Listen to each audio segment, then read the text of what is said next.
Assalamualaikum warahmatullahi wabarakatuh. Selamat berjumpa dengan tutorial urip.info. Kali ini kita akan mempelajari bagaimana cara mengakses dan menggunakan kalkulator kimia yang tersedia pada urip.info. Yang pertama tentu saja silakan diakses link seperti yang tertulis ini. Kemudian di awal kita langsung menuju ke page tentang kalkulator kimia. Sudah terload, sudah termuat semuanya, dan ini adalah kalkulator kimia yang tersedia di weblog urip.info. Beberapa mungkin ada yang kurang tepat. Kalau kurang tepat mohon dikoreksi. Sekarang bagaimana cara menggunakannya? Di setiap kalkulator biasanya sudah diberikan petunjuk. Misalnya seperti ini. Ini adalah kalkulator tentang massa atom relatif dan kelimpahan dari suatu isotop. Cara menggunakannya bagaimana? Seperti yang terlihat di sini. Nah, ini biasanya adalah angka-angka default, angka-angka yang sudah diisikan di dalam kalkulator ini. Kalau mau memulainya, kalau ada tombol hapus data, silakan dihapus, kemudian dimasukkan data yang baru. Untuk data yang baru, untuk memasukkan datanya, gunakan tanda titik dalam bilangan desimalnya. Kalau sudah selesai, silakan klik di luar kotak dari suatu kalkulator yang ada ini. Oke, misalnya ini kita coba menghapus data. Kalau kita hapus datanya seperti ini. Sekarang kita masukkan misalnya isotop suatu unsur gitu ya. Masanya berapa. Kemudian biasanya kalau isotop kan masanya tidak terlalu beda jauh ya. Misalnya ini 12. Kemudian ini hasilnya atau dominan misalnya 78. Begitu kita klik di luar area dari kalkulator ini, hasilnya akan muncul seperti yang ada. Misalnya ada lagi 13.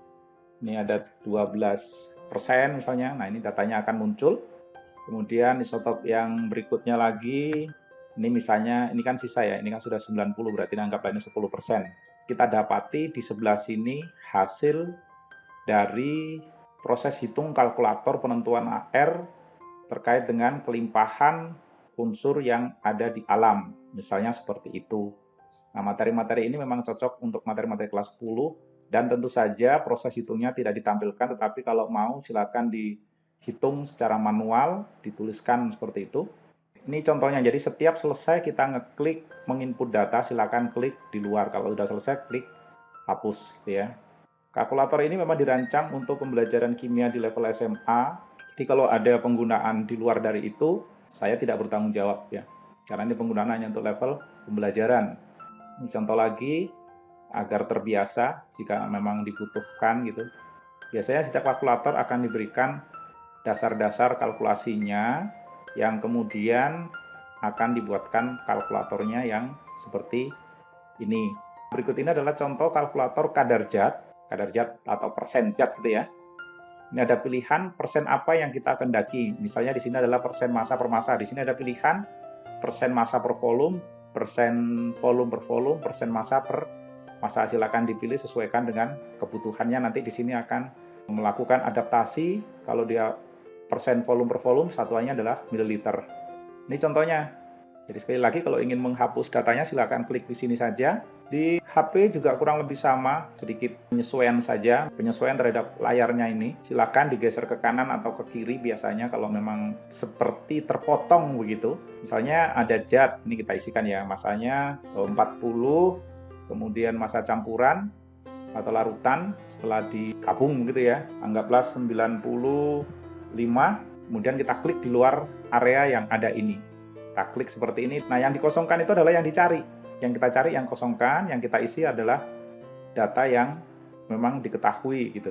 Nanti akan tidak dapatkan data massa per massa. Bagaimana kalau ini ketiga-tiganya diisi? Misalnya kita isikan 70.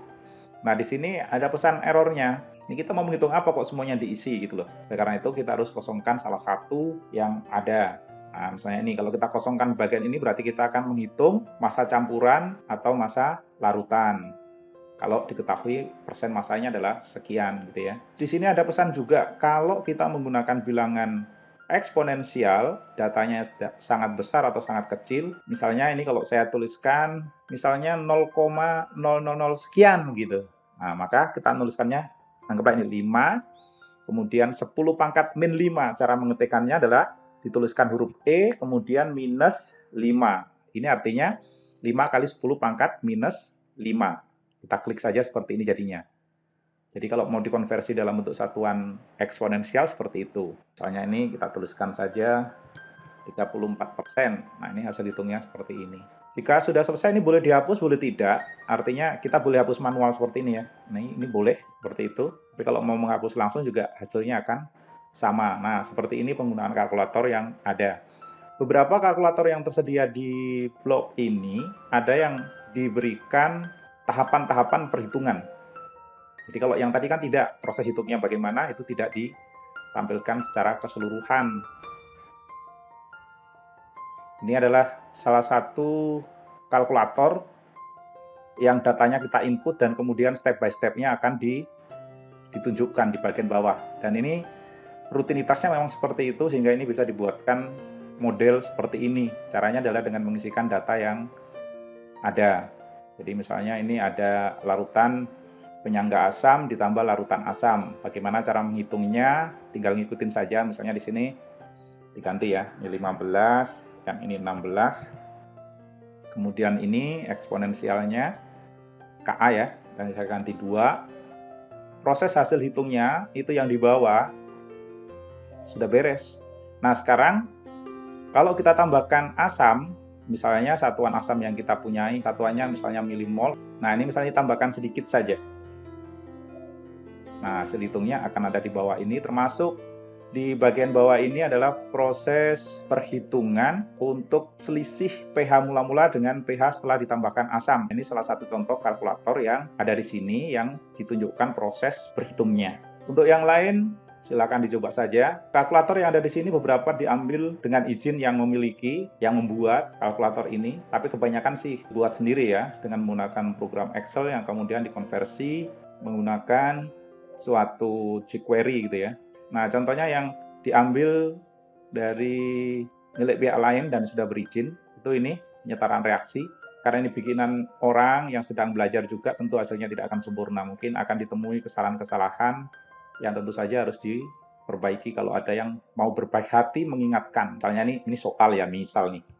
NaOH ditambah dengan H2SO4. Ya meskipun ini kita bisa tahu sih hasilnya berapa gitu ya. Na2SO4 plus H2O. Kemudian kita klik setarakan. Nah, ini adalah hasil penyetaraannya. Seperti ini. Dan di sini adalah pengecekannya, ada kekeliruan apa tidak, dan seterusnya. Ini sama, kalau sudah selesai kita lakukan penghapusan dan kita bisa melakukan proses berikutnya. Silakan diamatin, kemudian dicoba-coba. Untuk yang ini kalkulator penyetaraan reaksi ini tidak terbatas hanya reaksi biasa, tapi juga termasuk reaksi redox. Yang penting teknik penulisannya dibaca saja baik-baik petunjuknya sehingga bisa digunakan. Oh ya, satu lagi, jika kita dapati suatu kalkulator misalnya kemudian ada seperti ini nih. Di sini ada tulisannya tidak aman, ini karena menggunakan HTTP saja tanpa HTTPS. Tapi seandainya menggunakan HTTPS, nanti kalkulatornya nggak jalan, silahkan klik yang pesan seperti ini. Jadi ini diklik saja agar ini semuanya berjalan. Ciri-cirinya kalau tidak berjalan gimana? Ciri-cirinya seperti ini. Jadi ini saya edit ya, HTTPS, karena beberapa kasus memang saya buat menggunakan link aman. Oke, kalau tadi kan tandanya nggak pakai tanda gembok, sekarang ini digembok, berarti pakai HTTPS tuh. Nah, kalkulator yang ada di sini tidak jalan, ini mau dikasih data apapun nggak akan masuk, nggak akan ada proses hitungnya. Agar jalan, ini silakan diklik saja di sini, klik, kemudian baru kita bisa gunakan. Ini sebenarnya di-reload sih sebenarnya. Dari kalkulator ini di-reload agar masuk ke HTTP saja tanpa S. Nah, ini kalau kita ubah-ubah, hasilnya pasti berproses gitu ya. Sekali lagi, kalkulator ini tentu saja tidak sempurna. Mungkin dijumpai kekeliruan-kekeliruan dari proses hitung. Mohon bagi pengguna kalau ada mendapati kekeliruan, diinformasikan melalui kotak komentar. Silakan digunakan secara bijak untuk proses pembelajaran. Sampai di sini, terima kasih. Demikianlah sedikit tutorial penggunaan kalkulator kimia di weblog urip.info. Sampai jumpa pada tutorial kimia berikutnya. Terima kasih.